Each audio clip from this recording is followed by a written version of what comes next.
Swami Namane, Namaste Saraswatundeve, Gauravani Vicharane, Nirvishesha Shunyavadi, Vaskadyade Siddharne.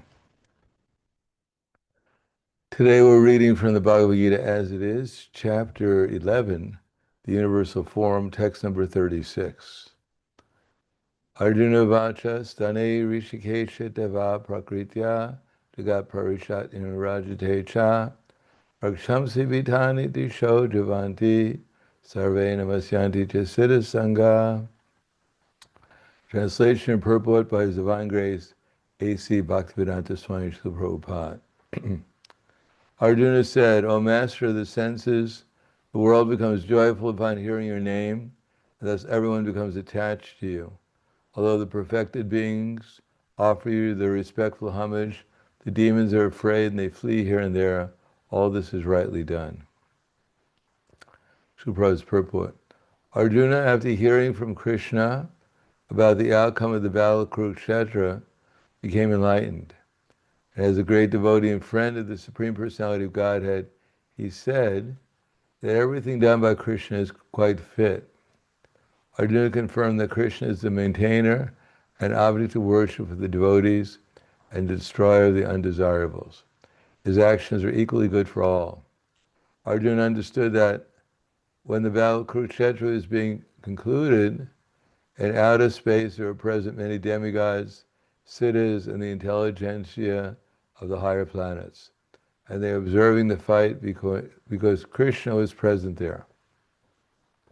When Arjuna saw the universal form of the Lord, the demigods took pleasure in it. But others who were demons and atheists could not stand it. When the Lord was praised, out of their natural fear of the devastating form of the Supreme Personality of Godhead, they fled. Krishna's treatment of the devotees and the atheists is praised by Arjuna. In all cases, the devotee glorifies the Lord because he knows that whatever he does is good for all. So the verse again. Arjuna vacha stane rishikesha deva prakritya jagat parishat rajate cha raksamsta vitani disho javanti sarve namasyanti chasita sangha. Oma ganativanandasya gananjana salakaya chaksur militam yena tasmai shri guruve namaha.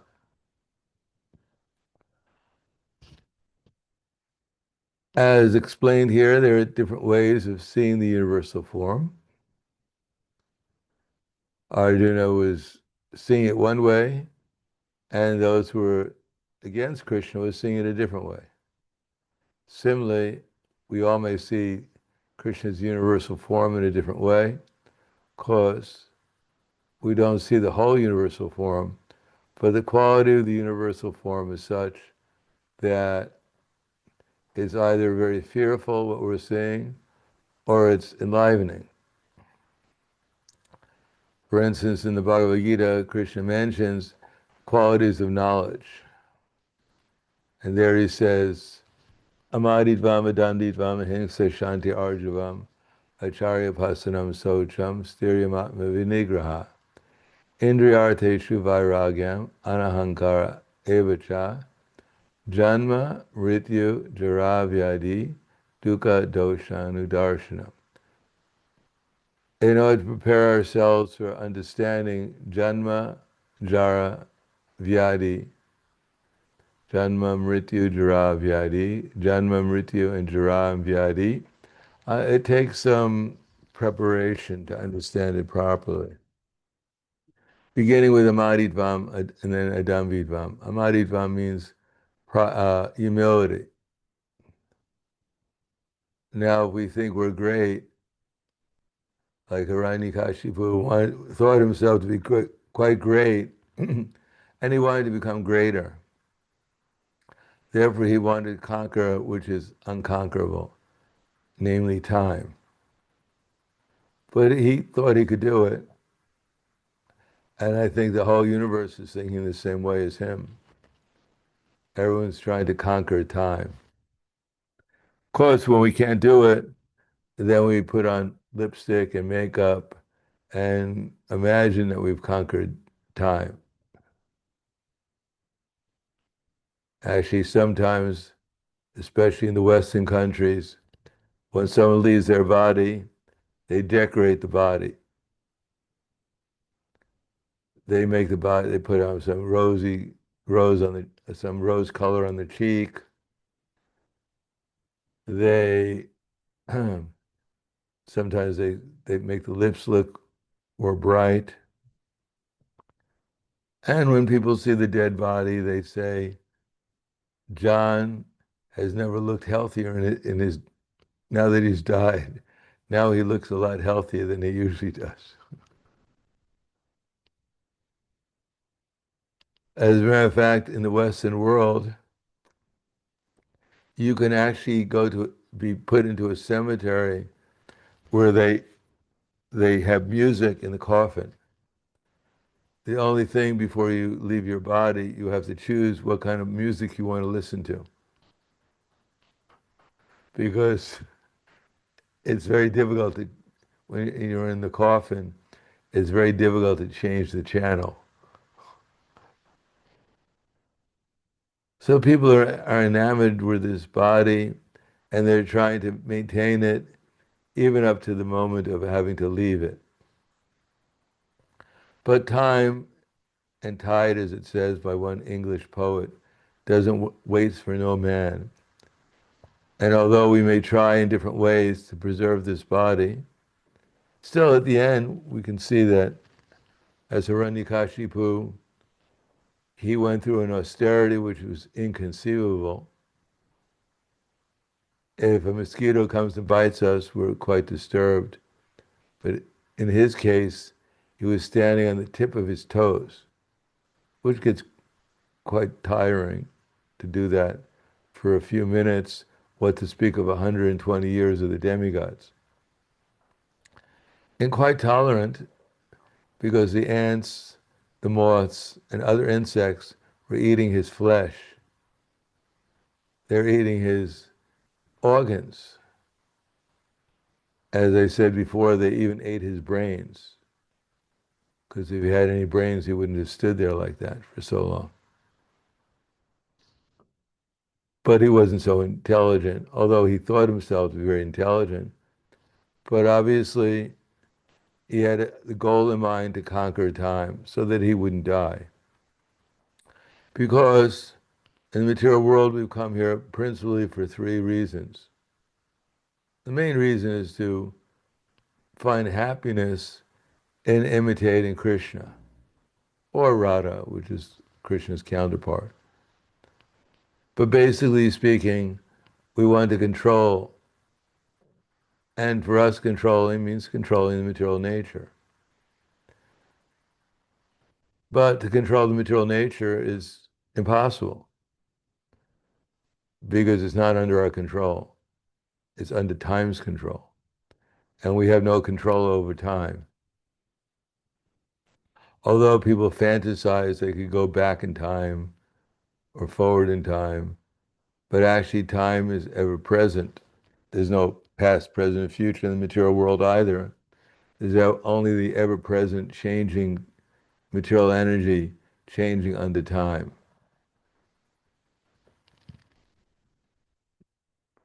And if we had any power at all, then we'd be able to control at least one atom within our body. So let's all try to find one atom in our body and see if we can stop one electron from going around that one nucleus. Everyone try very hard right now. I don't think we're even aware of even one atom in our body. Matter of fact, we're not even aware of what we ate this morning, where it is right now. So how can we say that we're the controllers of the material nature? And no matter what we do here in the material world, we can take our vitamins, we can do our daily exercise, we can give in charity or whatever else we may try to do. But ultimately, time is changing everything. And Krishna says, Kalosmi Bharatarshva, time I am. And then Arjuna asked Krishna in the Bhagavad Gita, Stane Rishike, no, no. Agyaki me ko bhavan ugarupo, namo namaste su sahasrakritva, vigatami shamivantam adyam nehi prajanami tava pravritim. So Arjuna wanted to know, what is Krishna going through all these problems? Why is he creating all these problems for everyone? At one moment, Krishna seemed like a normal person, with lotus eyes, giving good instructions to Arjuna. And the next moment, it looks like something happened to him. And there he is, previously a vegetarian, but Arjuna is watching him as eating warriors on the battlefield, non-vegetarian.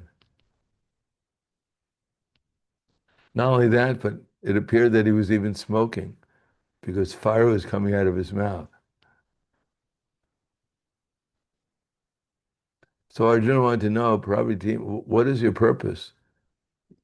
You look like a very nice Supreme Personality of Godhead just a few minutes ago, and now you're doing all these things that you're breaking all the regular principles, practically speaking, destroying worlds, eating soldiers.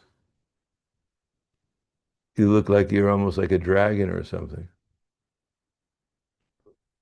So then Krishna says, Kalos mi lokashe krip pravido lokansa maharta miha pravritak itepi tvam nabi vishanti sarve yavasita pratnukeshiya yoda. At time I am the destroyer of all the worlds. So this universe we're looking at, where we're enamored with, and sometimes we have some sentiment towards it. As a matter of fact, especially in modern society, they paint this glamorous picture of material life, where a boy meets girl, they fall in love, someone tries to take the girl away, the hero, he defeats the villain, and they live happily ever after. And so that's the idea, that they live happily ever after. The only way they're going to live happily ever after is if they start chanting Hare Krishna and go back to the spiritual world. Otherwise, now you can see in the internet this hero, and the heroine, who was so beautiful 50 years ago, they don't look so beautiful anymore. And no, none of them, even if they got married, they're married to someone else right now. We're not married at all. So the material modern society is just meant to create some illusion on the top of illusion. They don't want to show reality because it's not good for business. If they had a movie where they showed the hero and heroine 50 years later, no one would go and see it because it would be very depressing and discouraging.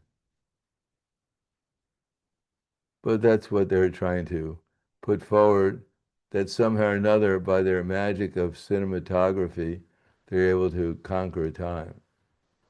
So everyone is trying to imagine that, as Yudhisthira Maharaj, when he was talking to his father in the form of a yaksha,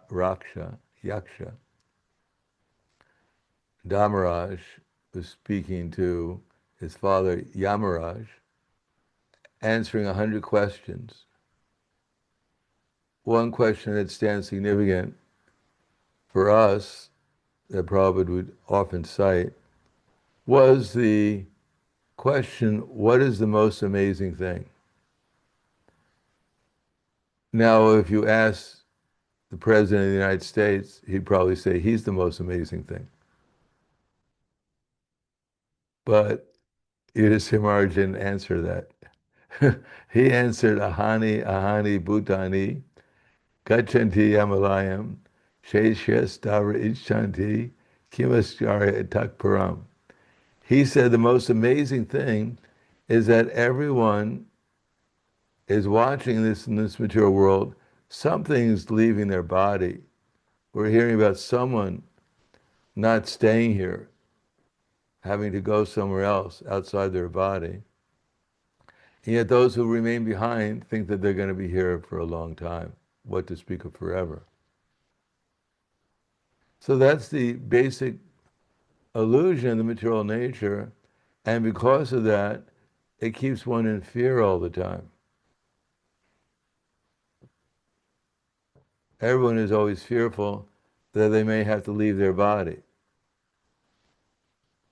But actually, there's nothing to be afraid of because we don't really leave this body. The body's leaving us.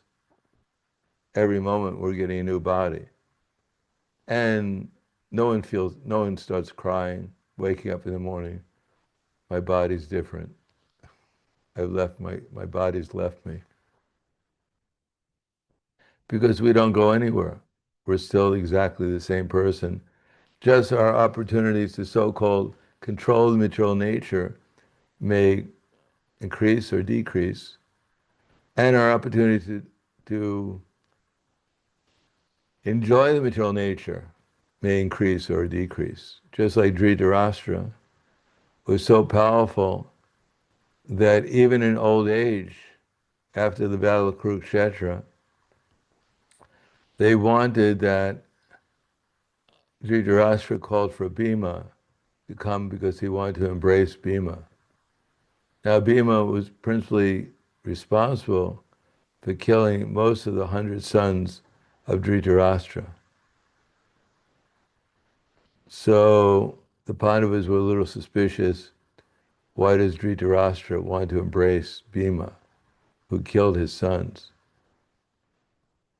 Therefore, they took an iron form of Bhima and put it forward to Dhritarashtra. And because Dhritarashtra was blind, he couldn't notice that it wasn't Bhima who was about to embrace, it was an iron form of Bhima.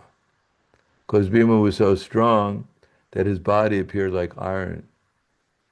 So Dhritarashtra embraced the iron form of Bhima, and he was so strong, Dhritarashtra, that the iron form crumbled into dust by his embrace. Now, a little bit later, after the Battle of Kurukshetra, Dhritarashtra was in not a very healthy condition, although he was so fabulously powerful that he could crush iron into dust. But not too long after that, Vidura came back and noticed that Dhritarashtra was practically blind, he couldn't hear, he was coughing all the time. Such a powerful personality, time reduced him to practically an invalid. When Prabhupada was going to leave his body, because Prabhupada and his body are not different because he's transcendental, but when the devotees were there and they saw Prabhupada in a condition, he seemed quite emaciated, because he didn't eat for a long time. He told the devotees there that don't think that this will not happen to you. That there are patties on the wall, because in India they make cow dung patties and they use it for heating and for cooking. When they put it on the wall, the cow dung patties are wet. But when one dries out, then that is the cow dung patty, which they throw into the fire. So one cow dung patty is dried out and is about to be thrown into the fire, and all the other cow dung patties that are wet are laughing. Poor cow dung patty. They don't realize that soon they're going to be dried out and they're also going to be thrown into the fire. In the meantime, Arjuna is explaining here that from the point of view of the devotees, the universal form is quite encouraging. In the sense that if one is in jail for a long, long time, and then one is pardoned by the government and is released from the prison, then how much happiness does one feel that he is being released from a prison. Similarly, the material existence is a prison for the soul, but when the soul gets a human form of life and utilizes it properly in Krishna's service and becomes Krishna conscious, then the result is that one becomes released from prison life and one feels prasanatma. Brahma Bhuta Prasanatma Nishoshiti Nakankshiti Samak Sarveshu Bhuteshu Madbhaktim Labhate Param. So Krishna tells Arjuna that when one becomes free from this material concept of life, not necessarily free from the material existence in one sense, but free from the conception of material existence, then one becomes prasanatma, one becomes joyful. That's simply the stage of nishta, when one is no longer hankering for material things, nor lamenting over material things. One is peaceful, satisfied particularly in Krishna consciousness. So the solution to the world's problems is not to go out in the street and protest against all the bad things that are going on, because ultimately, as it says here, from the objective point of view, everything is perfect. When people go out in the street and they object to what Krishna is doing or what's happening, they're actually indirectly claiming that Krishna is doing something wrong, and they have to make adjustments so that Krishna can get it right. But the point is that actually everything is done for everyone's good. Now, everyone's good is not necessarily what Krishna wants, what Krishna is doing. For instance, in general, it says that the material nature is like someone hired by a parent to chastise the child. The parent, out of its affection for its children, do not want to chastise the children because that would create a not such a nice relationship with the parents. So they hire someone to chastise the child, to rectify the child, so the child can grow up to be a good citizen. So similarly, the material nature, as it says in the Srimad Bhagavatam, that Srila Vyasadeva was trying to understand what was going on, why he was feeling so depressed, and therefore Narada Muni told him he should meditate on Krishna. So when he meditated on Krishna, he saw Bhakti Yogena Manasi Samyak Pranihita Male Apaisha Purusha Purnam Maya Chat Tad Apashraya. He saw the Supreme Lord Bhakti Yogena Manasi because he linked his mind through the process of devotional service to the Supreme Personality of Godhead. Samyak Pranita Male. Without any deviation, he concentrated his mind upon Krishna. Apaishat Purusham Purnam. And he saw the Supreme Lord in his full glory. Maya Chattad Apaishraya. But he saw in the background there was Maya. Krishna is there overlooking Maya. But Maya is embarrassed because she has the ungrateful service of trying to rectify the conditioned souls and bring them back to Krishna. It's like sometimes a parent will tell the child, if you take this medicine, then I'll give you a sweet. So the medicine, finally the child agrees to take the medicine, but the parents know that they've taken the medicine, but it's not time to give the sweet until they become healthy. So Krishna is giving the medicine and the material existence because that's what we want. Hoping that through the material nature, we're going to find the sweetness that we're looking for. But the sweetness is not given until we become healthy.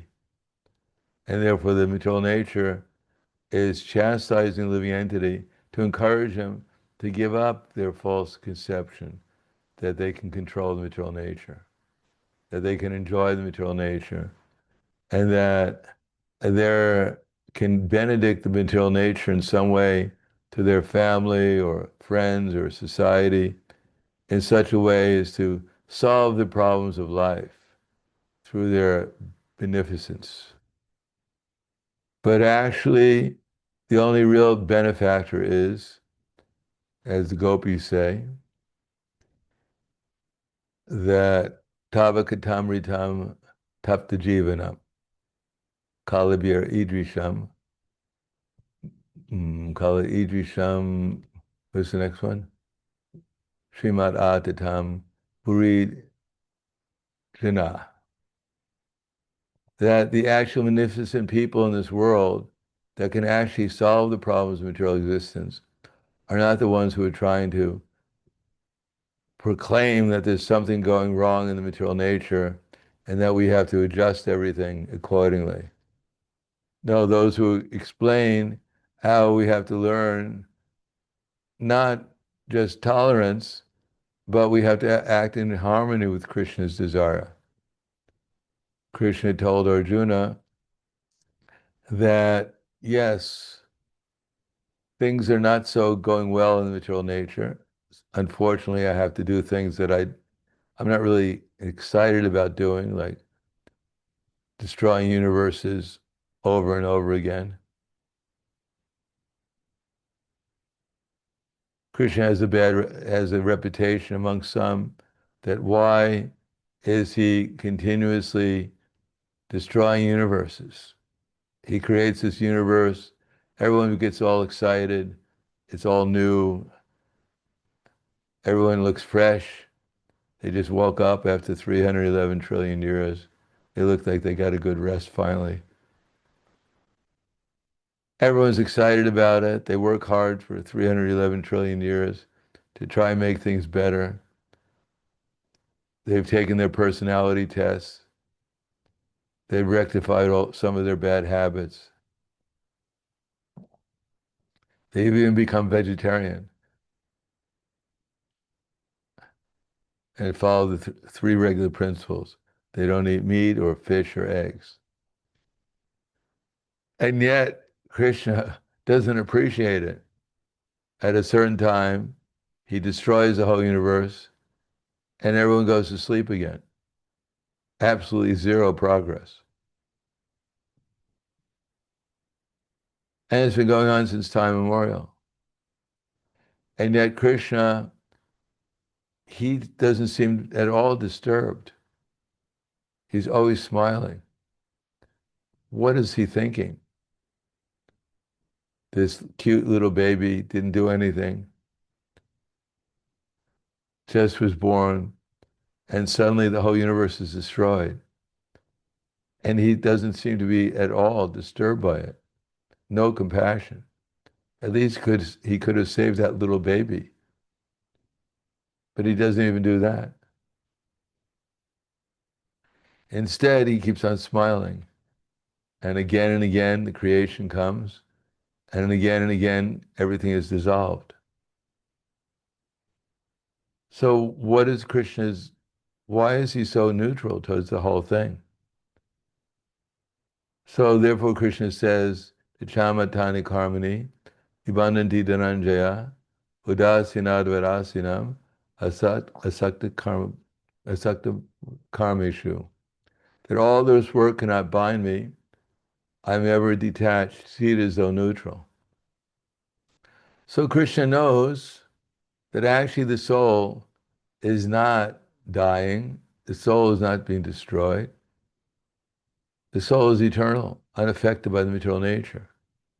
But because the soul wants to dream, wants to create a virtual reality, therefore Krishna creates these virtual reality for us. He creates this dreamlike existence so we can play around and imagine ourselves to be something that we're really not. Namely, the controller is something, because most of us don't think we're controlling the universe, unless you take a lot of drugs, and then you might imagine like that. Most of us are just trying to control a little part of the universe. And we don't want unlimited enjoyment. We just want a little, you know, maybe pizza and ice cream once a week. We're very humble in our quest for enjoyment. And of course, we don't think we're benedicting the whole universe. At least I give my dog food every week, every day. So I'm a good person because at least I'm helping out someone in the universe. So we want to think like that. In other words, ultimately we want to feed our illusion or our false ego that we're something that we're not, that we can be the controllers, enjoyers, and the benefactors of others. And then it's all taken away. And no matter what species we enter into, we always have the same misconception. Even we become an ant and we carry 1 grain of sugar across the room, which for the ant is many miles. Still, we think we're a good worker. That we're a good ant. We're obedient to the queen. We do our work every day. At the end of the day, we just get a little of the sugar. We don't take all of it. And we rejoice. We run around the room intoxicated. I did a good job. I'm a good ant. So everyone is thinking like that, no matter what they're doing, giving no credit to Krishna, giving no credit to Krishna's representatives, thinking that they're a good person, because somehow or another they think they're controlling something, they're enjoying something, and they're distributing that whatever material benefits they have to others, and therefore they're a good person, a good demigod, a good dog, or a good ant. Everyone is imagining that they're doing a good job in the universe, but actually everyone's just wasting their time. Except for, as it says, that by both the rising and the setting of the sun, everyone's life is being wasted, except for those who are glorifying the all-good Supreme Personality of Godhead. Because by such glorification, one is actually entering into Krishna's association. Krishna is so powerful that he appears in his glorification. And when the devotee glorifies Krishna, then he realizes, and Krishna empowers that glorification, so that not only the person who's hearing the glorification, but also the person who's glorifying Krishna gets the benefit of associating with Krishna and realizing Krishna's glories, how wonderful Krishna is, how beautiful Krishna is, how kind Krishna is. So therefore, one has to understand that Krishna is doing whatever he's doing for our benefit. It says in the 10th canto, no, 11th canto of the Srimad Bhagavatam, that Krishna saw that his maidservants were sleeping, or at least one maidservant was sleeping, and he was shaking the maidservant to wake the maidservant up. So that's material existence. Krishna is trying to wake us up, and when we're trying to be woken up, sometimes it's not so pleasant, because we like being asleep.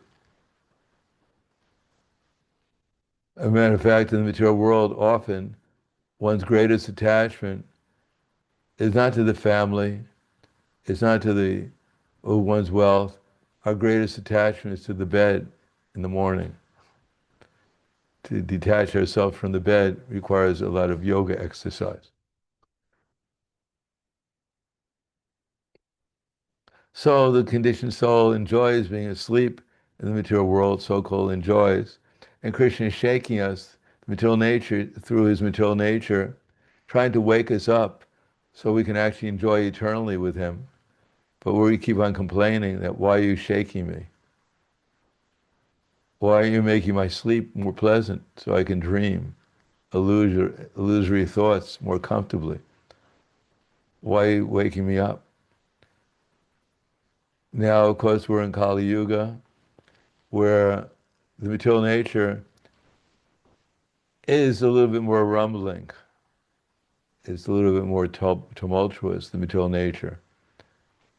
What we thought was going to be steady progress, which is always promised to us through science, that we should simply surrender our life to science, our wealth, our desires, our glorification, how wonderful science is. Science has simply invented weapons of destruction to kill as quickly as possible. Science has not made any progress in helping us really live longer. It's made progress to helping us live shorter.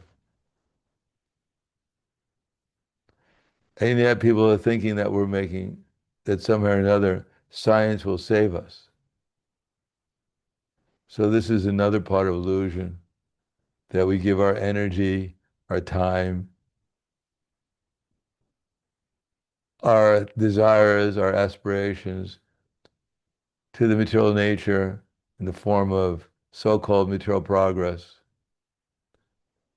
And then they declare that the former material existence was primitive, where people had primitive things like fresh air. Could you imagine how primitive people were? They were breathing fresh air. They didn't get their daily quota of minerals and metals through breathing the air. There was actually clean water. Even 50 years ago, 100 years ago, people are actually drinking clean water. How primitive. There's no progress. They didn't enjoy the endless varieties of chemicals they put in the water now. People actually had fresh food, which is inconceivable in most parts of the world. And they knew what the neighbors' names were. They knew who they were living next to. And they even liked their neighbors. They cooperate with each other. Now, people can't even cooperate with the people they live with, what to speak of their neighbors. And all in the name of progress. When I grew up, generally speaking, most of the neighbors, most of the friends I had, their parents, their father would go to work, and the mother would stay at home and clean the house and cook, take care of the children. Nowadays, a child is fortunate if he has at least one of his parents to look after him. And if he has two, they're both working all the time. No one even knows, they don't even, as Prabhupada tells a story of one child, his father gets up in the morning before the child wakes up and comes back at home after the child went to sleep. So one day the child's around 5 or 6 years old, and his father comes home early, and the child asks the mother, "Who is this man, Mom?" Because he hasn't seen his father. So this is modern society, the progress. And what is the problem? Is that ultimately speaking, they don't know what real society is about. They don't know what, for instance, the basic position of protecting cows. They think that's very primitive. If we tell people that Krishna is the cowherd boy in Vrindavan, the Supreme Personality of Godhead is the cowherd boy, and he herds cows eternally, and he doesn't eat them, people will think that not only it's a mythology, but they think that the people who are explaining such a thing must be completely crazy. How could anyone spend all their time herding cows and not eat them? Not only that, but there's even rumors that Krishna drinks milk and his followers drink milk too. How barbaric. Don't they realize that milk is bad for you? And yet they're spending their time eating Sandesh and gulabjamins and rubbery and even drink yogurt and even drinking milk. So it's inconceivable to people. What is this idea of cow protection? They think that people in India, they worship the cow. Of course, here in the West, people worship a dog. They think worshiping a dog. When the dog comes and licks them, they think, oh, my dog loves me. My wife no longer kisses me. My children never kiss me, but my dog always licks me. First, he cleans his behind, then he comes and offers me the remnants because he loves me. So people are in such delusion, and the cow, whose everything is beneficial, because the cow and the bull in the in a civilized society, they till the land, they produce the food, they fertilize the land with the cow dung. They give their even the urine of the cow is medicinal. Their very consciousness is that in the mode of goodness. And yet all they do is eat grass. They don't require that you go and work. The grass is everywhere in order to provide them food, and yet they maintain the society. But as I said before, when they decide to get rid of the cow and the bull and eat them, because they don't want to, because of due to the mode of ignorance, they don't understand what a real economic stability depends upon, namely the cow and the bull. Instead, they decide that they're going to have an easy life by killing the cow and the bull. As the 18th chapter in the Srimad Bhagavatam, the first canto, a Shudra who has no intelligence is beating on the cow and the bull. Instead of protecting the cow and the bull like Pariksha Maharaj, they're beating on the cow and the bull, on dharma and religiosity.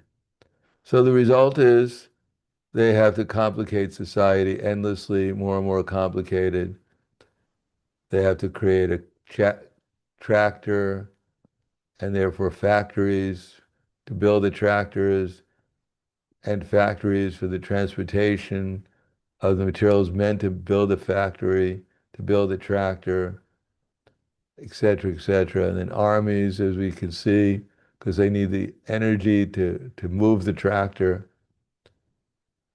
You can't put grass in the tractor and expect it to function properly. So they need petroleum, and for that they have to start wars with other countries. And ultimately speaking, for all their endeavor to complicate everything, make it more scientific and more advanced, ultimately everyone's in anxiety whether they're going to get two chapatis tomorrow.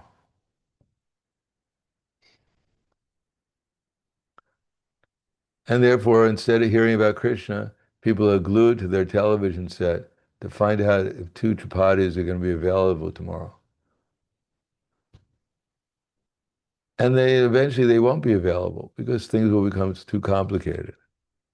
As I'll say, the last final story, which we've heard many times, but I think it's appropriate for this, about the Brahmin who was living by the bank of the Ganges, who only had a pair of kopans, pair of underwear. But while he was bathing, he left his underwear on the river, on the side of the river to dry. But one mouse came and took the underwear away, and therefore he was naked and embarrassed, but he begged another pair of underwear. But at night he would have nightmares about mice coming and taking underwear away. So luckily he had a friend who had a computer, and with AI they discovered that the solution to his problem was to get a cat, because mice are afraid of cats. So he begged a cat, and he was satisfied for some days, but then the cat kept on making these weird sounds. And after recording them, he took it to his friend and found out what the cat was saying, that he needed milk. And after careful investigation, he found out that cows give milk. So he begged a cow, but milking cows were too advanced technologically for this poor Brahmin. So he found out there was one lady who still knew the science of milking cows. So he married this lady who could milk the cow, give the cat milk, and his underwear was still protected when it was drying on the bank from mice. But after some time, his wife wanted some children, so he had to get a house. But when he got the house, he had to pay for it, so he had to get a job. So he was working, but to go to work, his job, he had to get a car. So the car is expensive, gasoline's expensive, price was always going up, so he had to work at night. So now he had two jobs. He had a house, a wife, two children, car, a cow, and a cat to protect his underwear. But because of inflation and scarcity, therefore he realized that eventually he would not be able to maintain his underwear. It was too expensive. So his only solution was to take the underwear off, throw it away, and walk away and start life again in a more simple way. So modern society is such that they're making things more and more complicated, but the end result will not be a happy, easy living. The result will be that everything will be taken away, and that the only thing that will be left in Kali Yuga, practically speaking, is the holy name. So rather than wait till that happens, we should accept the holy name, try to live according to our means, and expect that by chanting the holy name in the proper consciousness, under the proper direction, with the proper activities to spread the holy name, then we'll be doing good for ourselves and good for the world. Otherwise, to participate in a society, we have to do what's necessary. But at the same time, we should understand that the only real solution in this age is to get out of our illusion, prepare ourselves to go back to the spiritual world. And even when we're in the spiritual world, the society, the world, the universe will go on as it's already going on, where everyone's looking for a solution, or as Prabhupada said, resolution, revolution, dissolution, no solution. The only solution is to become Krishna conscious. And if we do that, we'll be doing good for ourselves, and we'll actually be doing good for the world also. The only real thing that's good in this world is we have to maintain ourselves, but Krishna will do that. He's the one who's maintaining us. And at the same time, we have to purify our consciousness and help others do the same thing. That will actually bring peace and happiness in the world. Otherwise, there is no solution. There's only dissolution. So I'll stop there. Thank you. Any questions? Comments?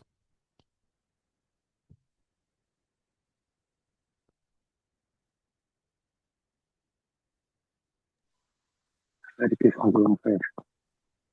I have a question.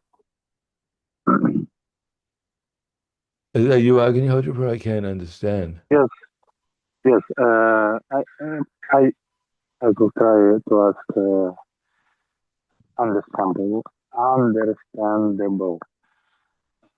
Could Hare anyone Krishna understand Guru. what Agni Hotrapur is saying? We can't understand you, Agni Hotrapur. Guru Maharaj, this is better. Better, yes, but speak louder. Yes, sorry, Guru Maharaj. My question is, in this situation, what is better solution for us, like your disciples or devotees, in this not easy time, what we can to do that make our spiritual progress better and um, make better our society. Well, we should, when Prabhupada in 1976, when Srila Prabhupada was on a morning walk, and he made this prediction during that morning walk in Mayapur. He said that the whole civilization, which is meant to keep people in darkness, will soon to come to an end with the next war. And he said that that war is coming very, very soon. And of course, the devotees were quite anxious about the idea that there was going to be a war, which Prabhupada described between Russia and America. And they asked the same thing, what is the solution? And Prabhupada gave two things. One of them, he said, is that ultimately, whether the only solution is to chant Hare Krishna. Of course, we're the Hare Krishna movement. We always have that as a solution. He said, whether you die today, you die in 20 years, what's the difference? That we should prepare ourselves for going back to the spiritual world. That's our solution. But in the meantime, he said that, if you're worried about the material aspect of it, how we can preserve our existence, he said that actually farm communities are essential. He said even during wartime, generally speaking, they leave the farm communities alone because everyone needs food. So, of course, the devotees heard that. They were very anxious. They were trying to, there's always these rumors about wars happening, and then they open up farm projects, whatever else. And then when the threat of war would go away, everyone would relax and sit back and think, oh, everything's okay. So these things are meant to wake us up. Like I knew one devotee, his father was almost 90 years old. He had a quadruple heart pass surgery. And Indian devotee, his father was also Indian. So he told his father, he said that, Father, you just had a quadruple heart surgery on your heart, bypass. He said, isn't it time to get serious about Krishna consciousness? So the father's reply was, no, no, I'm okay. The operation was successful. I'm okay, no problem. So it's like two people in an elevator.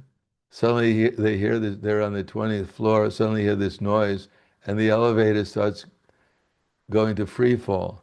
And they're crying and praying, please save me, God. I'll do anything that you want.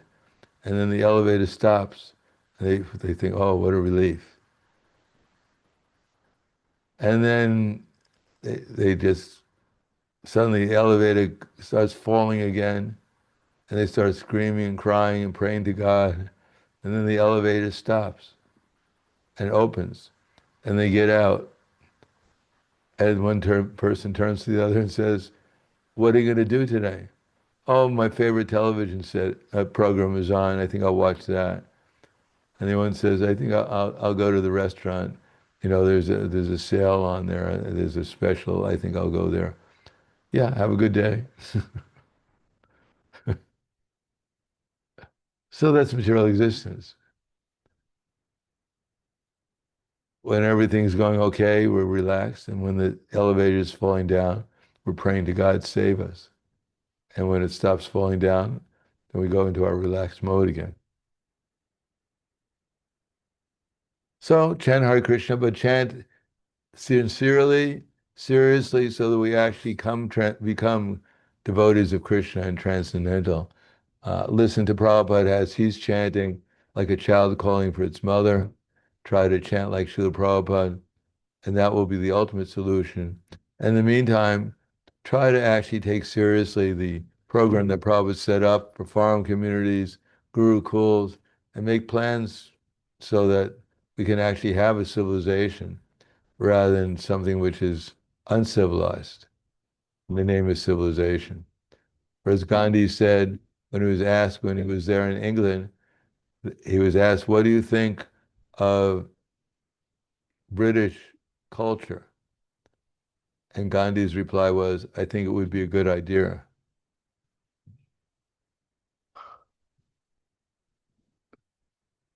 Shri Anangamanjari Devi Dasi.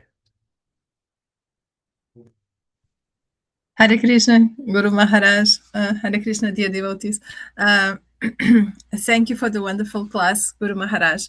I always have this false ego trip because I studied biology and I worked with many, many scientists throughout the years. And of course, uh, my false ego screams when I read these statements of Prabhupada and like advanced devotees who say that scientists are demons. But my experience was that many of, I would say 90% of the scientists I met were really pious people. Most were vegetarian because, as biologists, we know the impact of non vegetarianism in the planet. So, most of them were vegetarian because of that. And they did their lives like a mission. Oh, we go to Africa, or we increase the chlorophyll in the plant so to stop starvation in Africa, or we did always with a mission, like altruistic mission. So sometimes for me it's hard to take these statements. So is it like that they are just misguided souls? I mean, where are the demons in science? Because I didn't see them. Because we're also demons.